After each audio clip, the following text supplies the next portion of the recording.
Today's video is packed with exciting stories and valuable business insights. I wonder if you'll agree that I fall into the Level 4 leadership category. I'll take you behind the scenes of our big move from Michigan to Arizona, share the real-life challenges of running a busy salon and managing staff, and reveal what causes nail tips to split. So sit back, relax, and enjoy.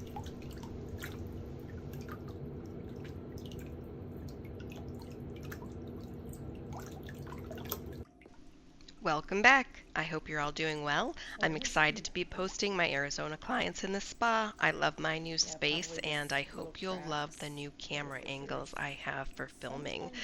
I'd love to hear where you're watching from today and if you have subscribed. That one little crack that you had, that was about, 6 weeks ago? Get a look every couple of weeks. All right, you can bend your knee.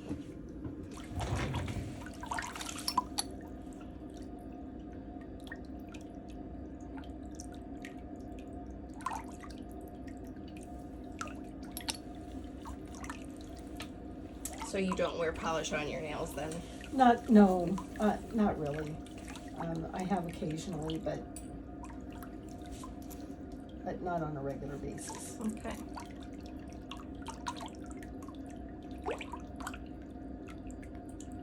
Nice, clean, pretty manicured toenails are beautiful too.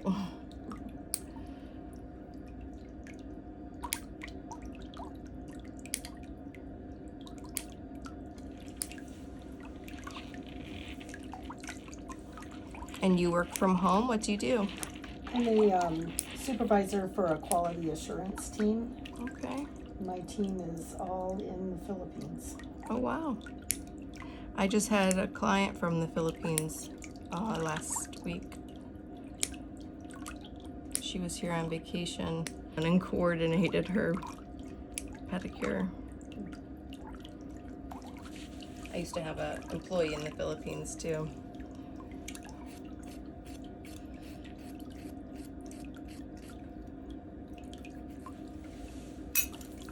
I'm so glad I got to help this couple with their nails before they moved. You'll see her husband's pedicure next week.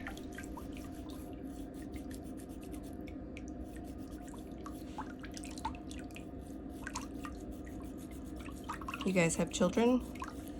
No, we don't.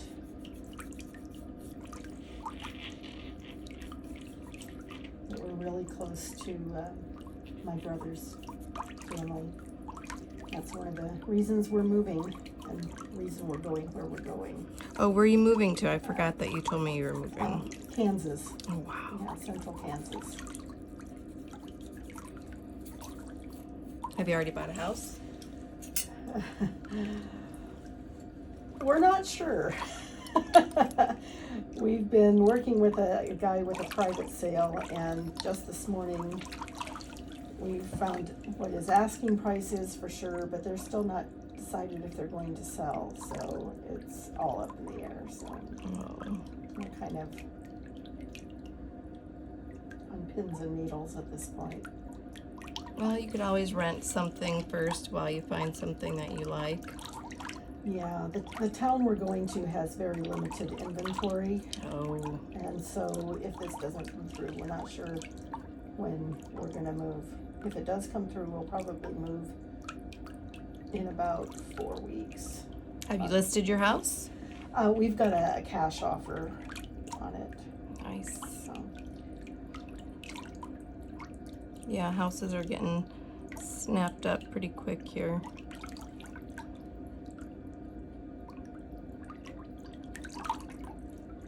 Yeah, we've been hearing that the new chip plant on the 303 is bringing people in from Taiwan, and they're looking to buy houses with cash. So. Yeah, there's I saw in the paper like thousands and thousands and thousands of new jobs. I was like, oh boy. Todd, do you remember how many jobs that chip plant is supposed to provide?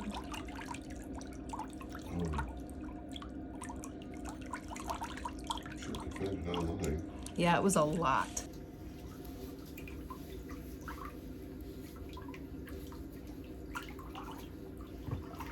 And then you'll just be able to transfer to the facility there in Kansas. That's what we're working on right now. Yeah. Yeah. They had 2 open positions in one of the stores in Wichita. I applied for them both, and they didn't even give me an interview. What? So it's kind of frustrating. After editing this video, I think he should apply as an audiobook editor. Doesn't he have an amazing voice? It was, how would I say this?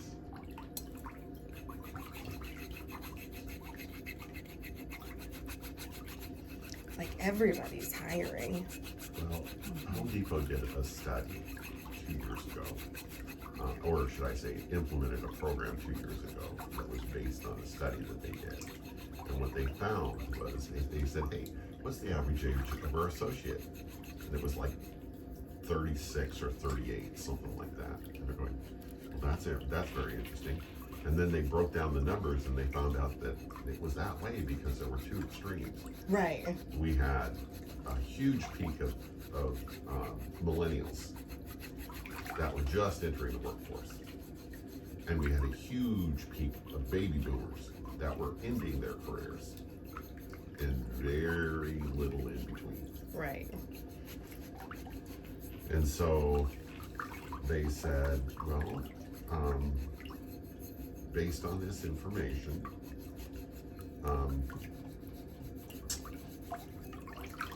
what kind of leaders do we need, or how do we manage these people, basically, right? Right. Okay. And so the good news, both the baby boomers and the millennials like to be managed exactly the same way. Okay. Nice. So the millennials, they want somebody that's going to develop them, that's going to coach them, going to teach them, going to train them up for better things. Okay. The boomers want somebody who's going to come in, trust their judgment, let them do what they do, which is work hard and Right. do it right. We have experience. Okay. In other words, Leave me alone. Let me do my job. leave me alone, let me do my job, don't micromanage me. Are you familiar with the works of John C. Maxwell? No. Okay. John Maxwell wrote a book called The 5 Levels of Leadership. It's considered one of the quintessential books on leadership out there right now. First level of leadership, hold a position. Do what I say or I'll fire you. Second level, permission.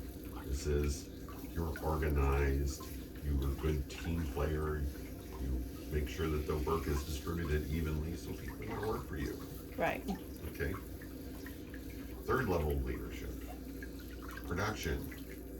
This is usually in sales organizations where everybody wants the top commissions, so they're usually going to follow the guy that makes the top commission so they can figure out what he's doing. Right. So they can increase their paycheck. Fourth level of leadership, inspiration. Okay, that goes back in the water. You invest in people. You inspire them to be better. Right. Okay? Fifth level of leadership. People that you have inspired to be better then become leaders and they take on your techniques. Okay. Okay? Well, guess which level of leadership was the most effective for millennials and for boomers? The fourth. Exactly. So then beg the question, what level of leaders do we have? Oops. Well, we have a bunch of 1, 2s, and 3s. 1 to 2s and 3s, yeah. And not a lot of 4s. And one of the things that Maxwell says in his book is that 1, 2s, and 3s will rarely promote a 4 or a 5 because the things that 4s and 5s do don't make any sense to them. Right. And they seem unproductive. Right.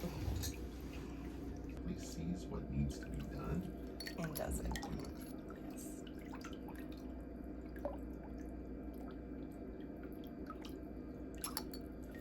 Yes, I had an employee once who cried and I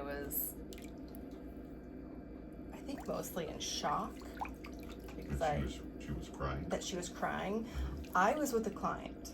I was doing my job, and she was about 10 feet away doing a service, and she kept saying, "Oh my gosh, it just looks beautiful. It just looks beautiful." And I'm like, why is she blowing herself? You know, like why do you, like, are you trying to convince the client? Are you worried she doesn't like it? What's going on over there? But I just kept working and doing my job. And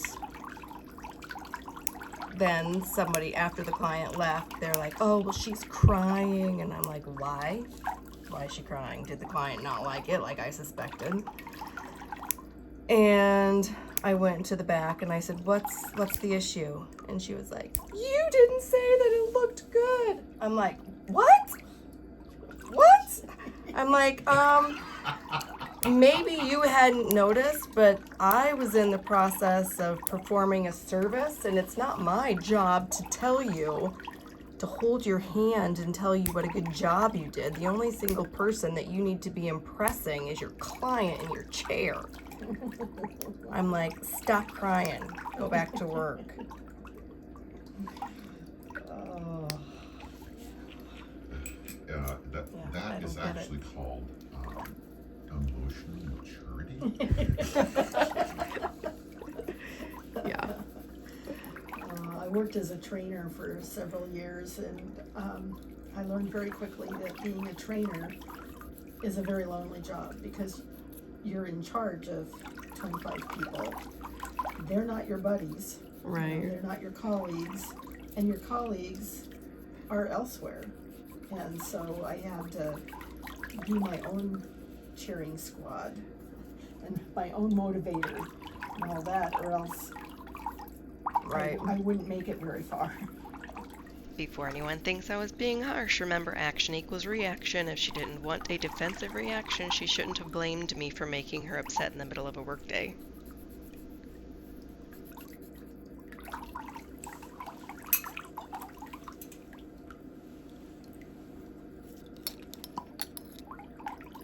So my toenails seem to split and peel. Is there anything that can be done about that? I mean, I've had that my whole life. You probably have vitamin deficiency, and a little bit of moisture added to it will help too. Okay.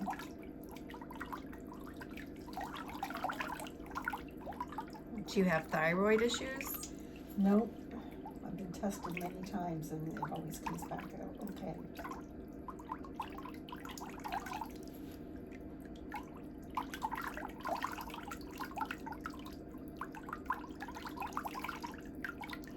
So one of the issues contributing to it is because you have ridges in your nails. Can you feel that texture as I go across it? Uh-huh. So those ridges, as they get to the top, if your nail gets too long and hits on something, it'll split right where those ridges are at. Oh. So just trimming your nails a little bit shorter Medium short. and keeping them moisturized even just a couple times a week will be fine. My mother's nails were the same way, both fingernails and toenails.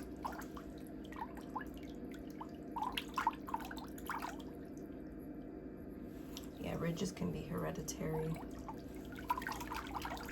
Today's most liked comment is from Penny Bromley. She says, "I love doing pedicures like these. So many clients had stopped going to the salon because they were too embarrassed until they saw my before and after pics I post daily. Thanks for the Global Academy course. It has helped me to help others and has greatly improved their confidence." Thanks so much, Penny. I'm so glad you're part of my network, helping people in your community. Penny's one of my graduates of the STAR NT Specialty Toenail and Restoration Nail Technician course, and there aren't enough nail technicians who like to do this thorough work. So if you're a nail technician, I hope you consider taking my training because it can change your career for the best, and it doesn't teach just how to work on difficult toenails. It takes you from regular pedicure how long all have the you way had through the this open specialty now? process. 2 weeks. 2 weeks? Mm-hmm. 2 weeks.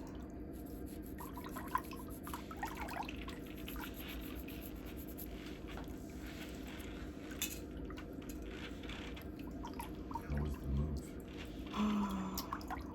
The move, it wasn't bad, but it was a lot. Like, it was a lot.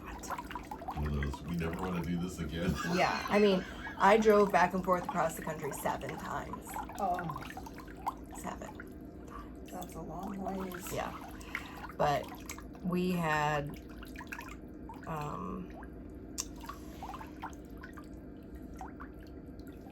our house, our business, our salon that we sold, and our warehouse with all of our inventory and products.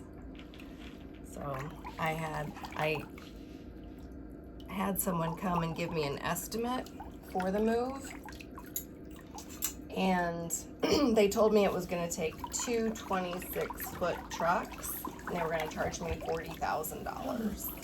And I was like, get out of my house. I didn't really say that to This him. is the biggest move we've ever done, and we're going to have to. That's not your problem.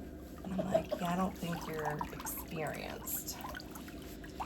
And I was like, wow. Yeah. Ooh. We still have to figure out. So thank goodness I didn't listen to him, because then we would have been out $40,000 and then still would have had to do 3 extra trucks. Yeah. Wow. Have you ever heard the story of Einstein, who was criticized by one of his fellow professors? I don't think so. So a student is talking to Einstein, and he's telling him how this other professor has criticized him about one of his theories. And he explains to the student, he says, when someone understands a subject thoroughly, they will explain it in very simple terms. If they do not, they will make it far more complicated than it truly is.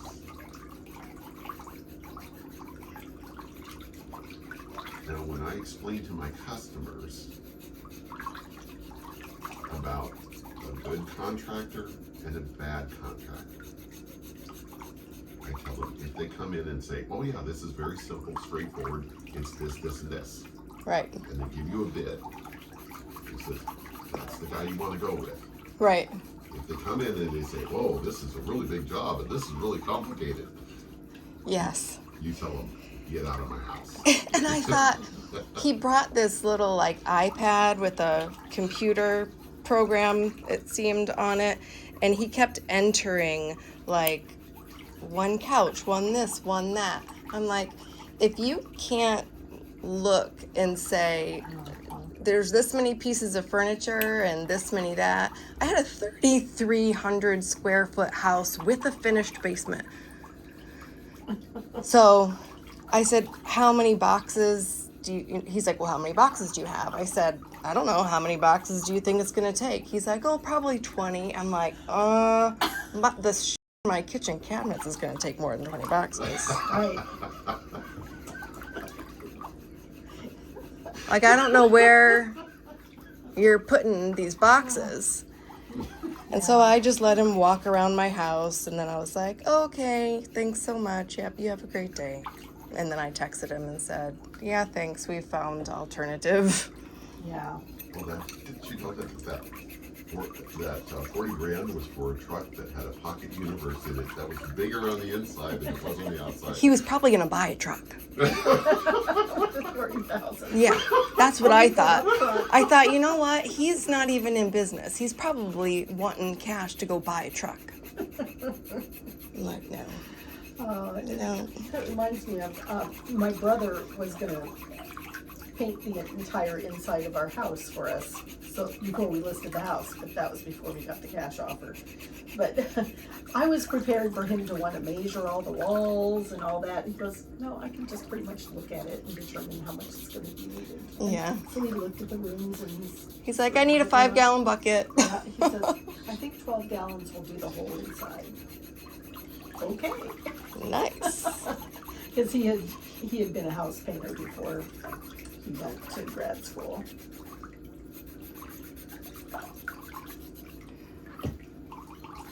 Yeah, when somebody knows their business, Excuse me? They use your restroom. Yeah, it's right back in the corner. Go down the hall. when somebody knows their business, they can eyeball it Yeah. pretty well.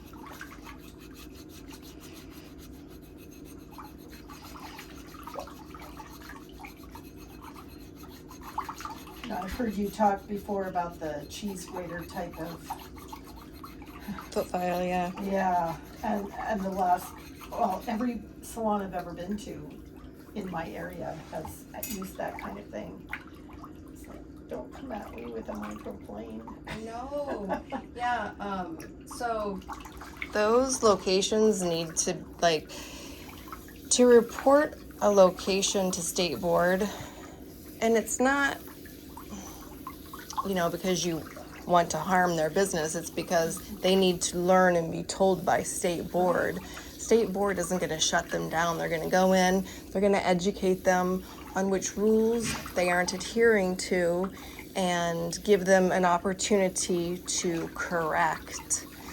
You know, it's for public protection Right. and safety. So those locations need to be reported, but they can only be reported by the actual client that had the service done. Nobody else can call and say, well, I heard that this place was using a cheese grater on people's feet. You can't do that because that's just a bunch of hearsay. It has to be by the actual client who had the service.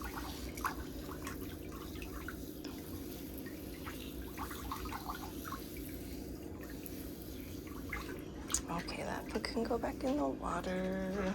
I'll take this one.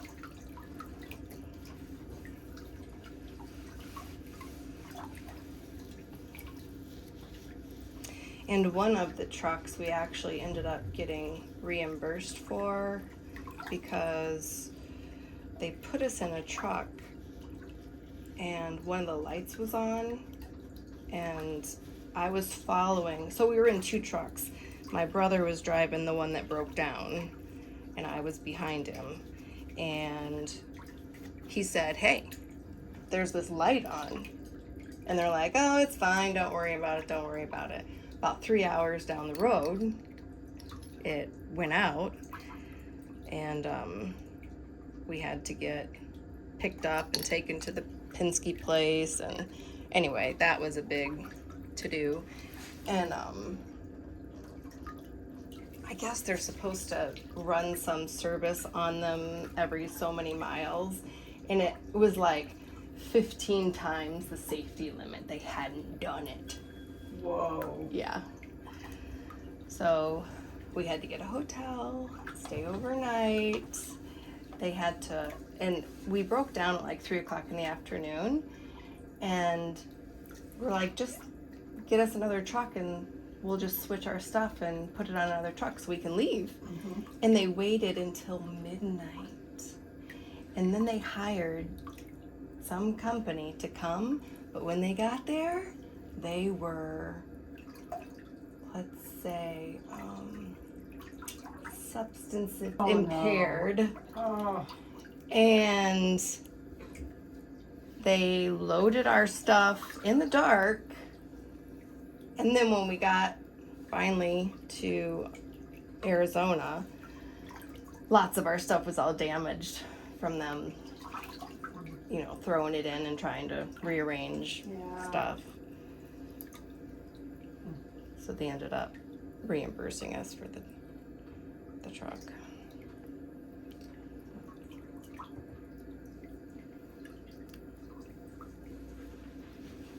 So that's it.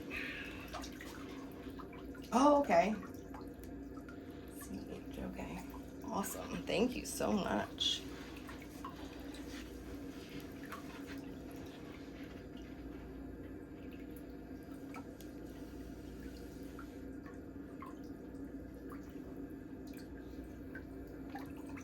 Well, you've lived through one of our summers, one of the worst ever.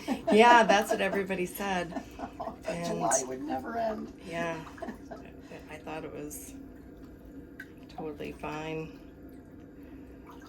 I went out every single day and went on a walk. And I was like, where is everyone? Like, where are all the people? This is our version of a blizzard. Yeah. Stay inside. Yeah. That's what I came to find out. I was like, okay.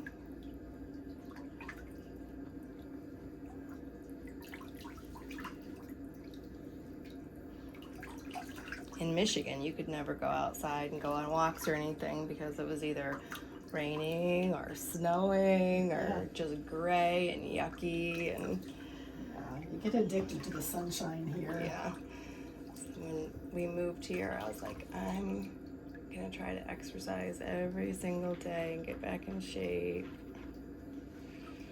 Todd is from Washington, and there was a year we spent about 10 days in Washington over Christmas.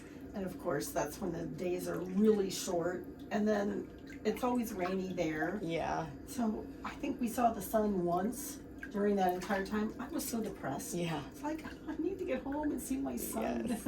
Yes. Absolutely.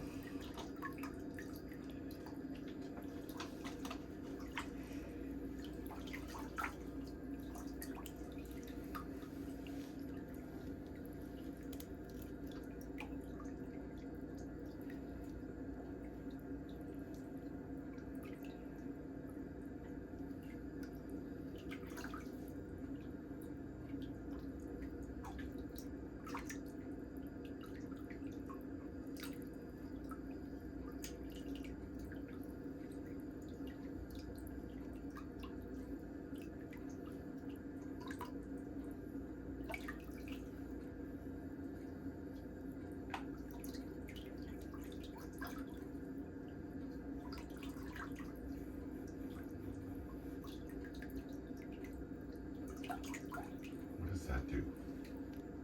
Massage? Yeah. You'll see. Okay, so are you trying to figure something out, like the length of the tendons or something like that, or?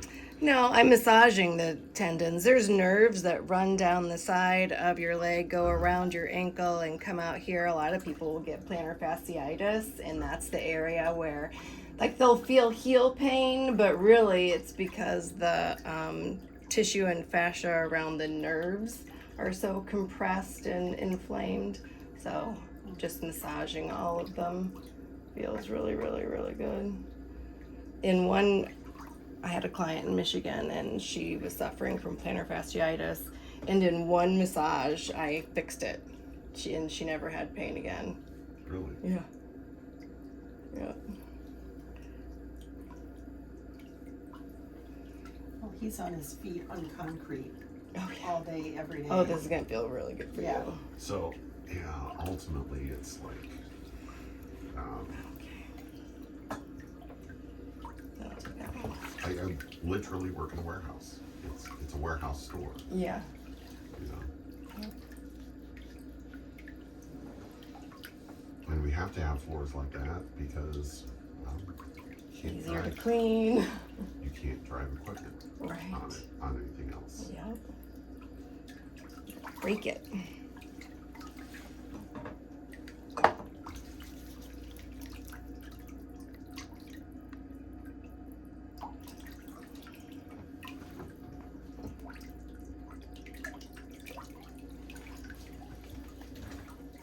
Yeah, so massage helps your circulation.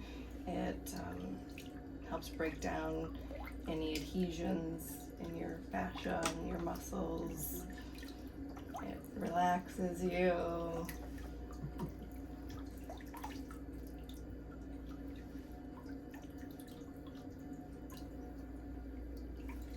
I used to get regular full body massages.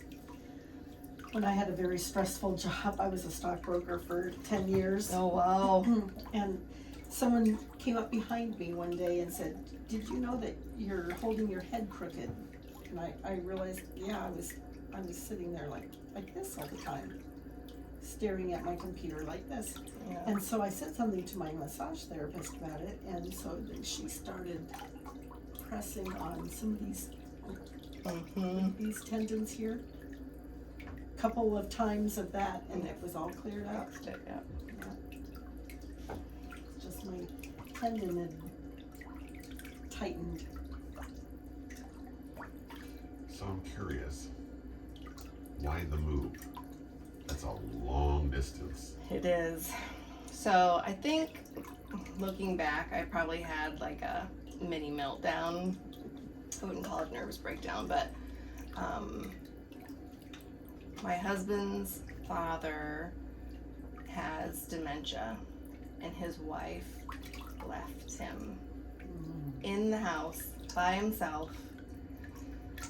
We hadn't heard from him for a few days, so we went to his house.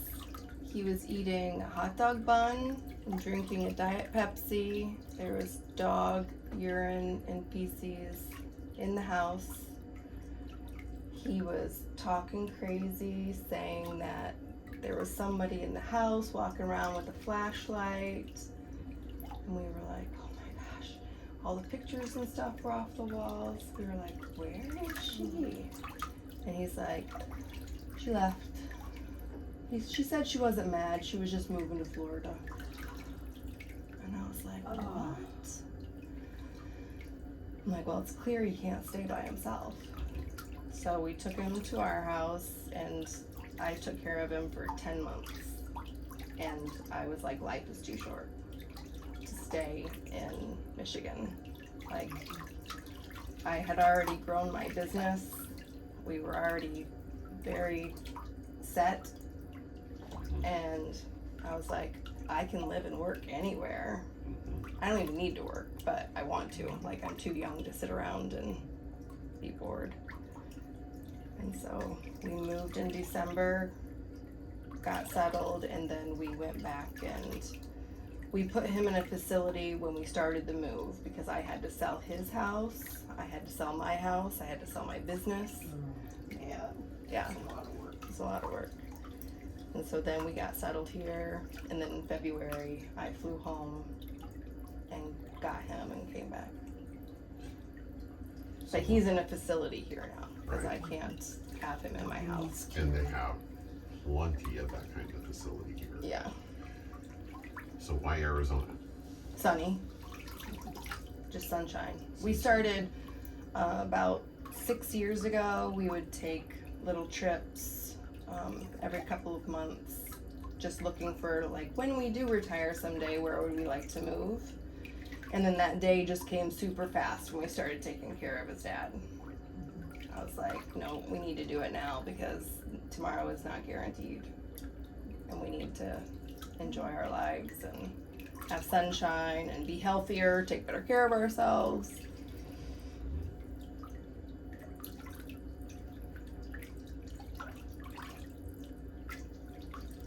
Well, it's amazing how waking up in the morning and being out on the patio, Mm-hmm. you know, Just sunshine, you're just always smiling. yeah. We have pet ducks, Oh, nice. and one of them is very old for a duck. Aw. She was 18 in May. Thanks for staying for the before and after photos.